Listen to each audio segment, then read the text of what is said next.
So here I'm going to explain the function of each of these motors. You can see 3 motors here. You see this electric motor here. I hope you can see it. Electric motor here with 3 cables connected, 3 terminals. This is the terminal cover. You see another motor here.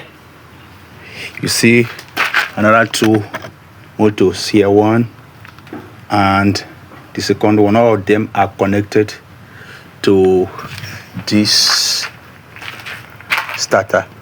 This starter is used to control all of them and also to control the mixer. So here you will see the power here running from the circuit breaker here, the main circuit breaker here, through this armored cable down to the control panel. So from the control panel, notice that the motor up here is powered, this other one is powered, and the other 2 are also powered. Then you see another armored cable from the control panel here going to the mixer. The mixer motor is also controlled by this panel. So the 2 motors down here, there are vibrator. They have vibrating stones inside there. So what they do is that once they are powered on, they will vibrate and shake this mold here, so that your cement, the mortar you put here, will settle very well. When this mold is filled with mortar, you press this hand, the iron here, metal here will fall, and they will enter these holes you see here. The motor you are seeing here is also a vibrator. So you're now on the 3 of them, the 2 down vibrators and the up vibrators will vibrate at the same time. Imagine when the 3 vibrators vibrate at the same time to mold the blocks. You know how strong the blocks will be. Up motor here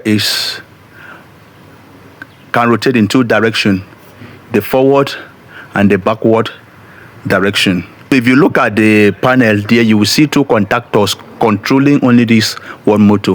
So one contactor is responsible for its forward movement, and the second contactor is responsible for its backward movement. So what it does is that once the motor is powered on, notice that there's another gearbox up here which my hand cannot touch, the one you see with green color there.